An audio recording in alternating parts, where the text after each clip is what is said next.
धनु राशि वाले मित्रों, आपके लिए 10 से लेकर के 16 अगस्त का ये जो सप्ताह आ रहा है, कैसा है?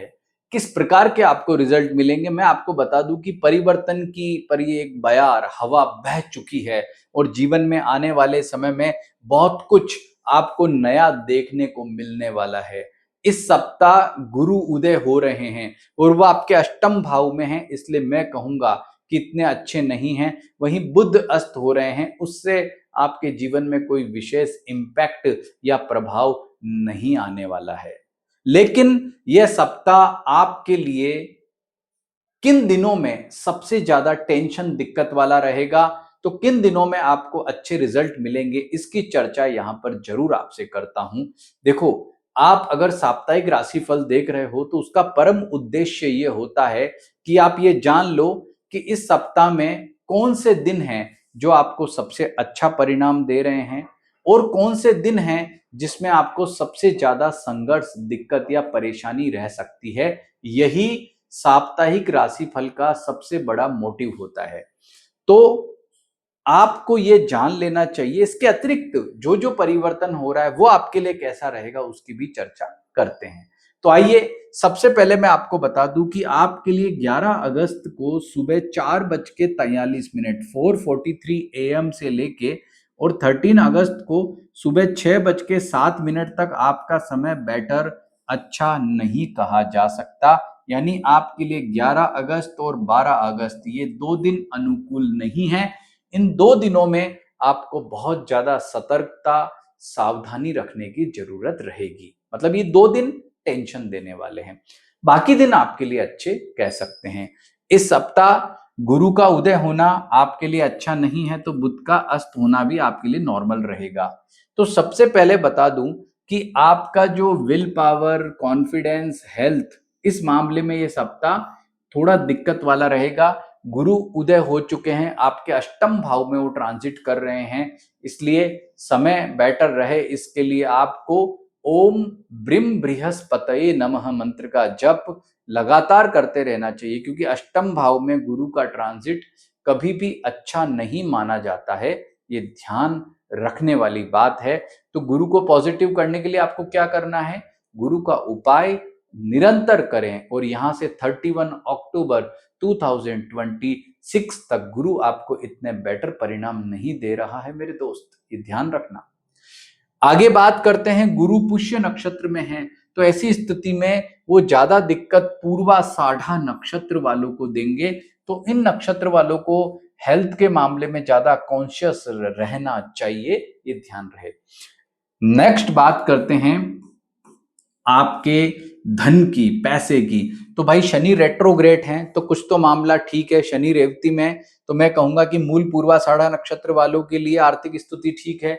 उत्तरा साढ़ा नक्षत्र वालों को जो है दिक्कत परेशानी आर्थिक रूप से ज्यादा है, लेकिन फिर भी आपका आर्थिक मामला अच्छा रहे इसके लिए ओम शम शनिश्चराय नमः मंत्र का जप करें, हनुमान जी की पूजा करें, तो इससे आपको बहुत अच्छे परिणामों की प्राप्ति होगी। नेक्स्ट बात करते हैं आपके पारिवारिक सुख की, तो उसमें भी उठापटक दिखती है। गुरु अष्टम भाव में चले गए हैं, दिक्कत परेशानी ज्यादा देते हैं। तो विशेष तौर पर पूर्वा साढ़ा नक्षत्र वालों का पारिवारिक सुख ज्यादा प्रभावित होता दिख रहा है। तो वहीं मूल और उत्तरा साढ़ा वालों के लिए भी थोड़ी टेंशन समस्या दिखाई देती है। अगला बात करते हैं नेक्स्ट आपके लिए जो है वो विद्यार्थियों का समय कैसा है। विद्यार्थियों का समय जो है वो काफी परिवर्तन वाला है। पहले कंसंट्रेशन ज्यादा थी, अभी आपका ध्यान और मन जो है वो कहीं इधर उधर ना भटक जाए, इस बात को लेकर के विशेष ध्यान आपको रखना है। कोई टेंशन ना हो जाए, इस बात को लेकर के विशेष ध्यान रखना है। यानी कि बहुत ज्यादा सावधान और सतर्क रहने की आपको जरूरत होगी। हनुमान जी की पूजा उपासना करेंगे विद्यार्थी, तो उनके लिए कंसंट्रेशन भी बेटर रहेगा, समय भी आपका अच्छा रहेगा और कोई चिंता दिक्कत नहीं होगी। देखो, इस सप्ताह भाग्य उतना अच्छा साथ नहीं, मैंने क्या लिखा है, बड़े परिवर्तन की ओर हो। ये जो बड़ा परिवर्तन मैंने दिखाया है, ये क्यों दिखाया है कि भाग्य जो डाउन था, भाग्य जो डाउन था वो अब अप होगा। कब होगा? परिवर्तन हो रहा है ना, तो यस, नेक्स्ट वीक के बाद टेंशन खत्म, भाग्य अच्छा होगा, तो विद्यार्थियों का समय अपने आप जो है बेटर और अच्छा हो जाएगा। तो यहाँ पर सबसे ज्यादा सतर्कता किसको रखनी है, सबसे ज्यादा काम पे अपने फोकस किसको रखना है, तो मैं कहूंगा कि उत्तराषाढ़ा नक्षत्र वालों के लिए ये सप्ताह सबसे टफ रह सकता है। बाकी मूल और पूर्वाषाढ़ा वालों का ठीक है, उनको इतनी टेंशन नहीं है।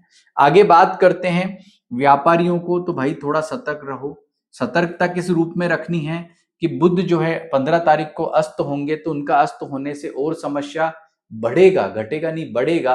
तो व्यापारियों के लिए आर्थिक मामले में समय ठीक है, सोच समझ करके निर्णय लेना चाहिए। यदि आप साझेदारी में व्यापार करते हैं तो आपको ज्यादा कॉन्शियस और सतर्क होना चाहिए, और पूर्वाषाढ़ा नक्षत्र के व्यापारियों को खास करके ज्यादा ध्यान रखना है। ऐसे ही नौकरी पैसा वालों के लिए भी अगर मैं बात करूं, तो यहां पर जो है वो पूर्वाषाढ़ा नक्षत्र के जो नौकरी पैसा वाले लोग हैं, उनके लिए स्थिति थोड़ी टफ, दिक्कत या टेंशन वाली यहाँ ज्यादा दिखाई देती है। मतलब आपको थोड़ा ज्यादा कॉन्शियस रहने की यहाँ पर जरूरत रहेगी, मतलब आपको बहुत ज्यादा ध्यान रखना है। आगे बात करते हैं नेक्स्ट कि आपके लिए जो है वो आपका लव लाइफ या आपका जीवन साथी से बॉन्डिंग कैसा दिखाई देता है। तो नक्षत्र के आधार पर मैं बात करूं तो सबसे टफ पूर्वाषाढ़ा वालों को ध्यान रखना है। मूल वालों का ठीक है भाई, मूल नक्षत्र वालों के लिए मजे हैं, उनको इस सप्ताह में किसी मामले में ज्यादा टेंशन दिक्कत नहीं है, ग्रह उनको सपोर्ट कर रहे हैं। पूर्वाषाढ़ा उत्तराषाढ़ा वालों के लिए ही थोड़ा अप डाउन वाला ज्यादा मामला दिखाई देता है, और नो डाउट कि ये परिवर्तन की ओर आप जा रहे हो, और ये सप्ताह ही बस लास्ट है जहां पर इतना स्ट्रगल दिक्कत है। आगे चीजें बेटर होंगी, समय आपका परिवर्तित होगा, अच्छा होगा। तो आपके लव लाइफ के मामले में मैं कहूं तो समय थोड़ा विकट आया है। आपके विवाह संबंधी कोई चर्चा चल रही है, विवाह नहीं हुआ है, विवाह संबंधी कोई चर्चा है, तो उसको आगे बढ़ने में कई तरह के अवरोधक, दिक्कत, समस्याओं का सामना भी करना पड़ सकता है। इस बात का विशेष ध्यान रखें। आगे बात करते हैं आपके लिए, आपका जो है नक्षत्र के आधार पर मैंने प्रेडिक्शन बताया, राशि के आधार पर बताया, पर लग्न के आधार पर अगर हम देखें तो यदि आपका मेष, सिंह और धनु, ये तीन अगर आपके, मान लीजिए कि तीन अगर आपके लग्न हैं, तो आपके लिए यह सप्ताह बड़ा जबरदस्त और पॉजिटिव कह सकते हैं। परंतु अगर आपका लग्न वृषभ, मिथुन, कर्क, कन्या, तुला, वृश्चिक, मकर, कुंभ, मीन, इन 9 आपके लग्न हैं, तो फिर भाई समय इतना बेटर नहीं है। लेकिन अगर आपका मेष, सिंह, धनु लगन है, तो अपेक्षाकृत आपका ये सप्ताह बड़ा ही जबरदस्त, पॉजिटिव, अच्छे फल वाला और बेस्ट फल वाला कहा जा सकता है। तो ये मैंने आपको जो बताया कि लग्न के आधार पर कैसे रिजल्ट रहेंगे, वो भी नोट करने वाली बात है। आपको 3 जानकारियां साप्ताहिक राशिफल में होना जरूरी है। आपकी स्वयं की राशि का आपको नॉलेज हो, आपका नक्षत्र क्या है और लग्न क्या है, तीनों के आधार पर मिलकर बनता है आपका साप्ताहिक राशिफल, और तब आपको डीप और गहराई से कोई जानकारी मिलती है। तो ये जो पूरा वीडियो मैंने आपको बताया है, ये आपको अच्छा लगा है तो आपने ध्यान से सुना, उसके लिए बहुत धन्यवाद। और उपाय के तौर पे आपको बता दूं, ओम गृणी सूर्याय नमः, सूर्य भगवान की आराधना आप जितना करेंगे ये सप्ताह उतना बेटर रहेगा।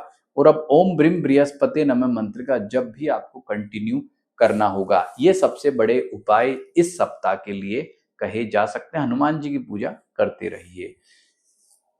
वीडियो को लाइक भी करें, हाइप भी करें, और हमारे चैनल को सब्सक्राइब नहीं किया तो जरूर कर लीजिए। नमस्कार।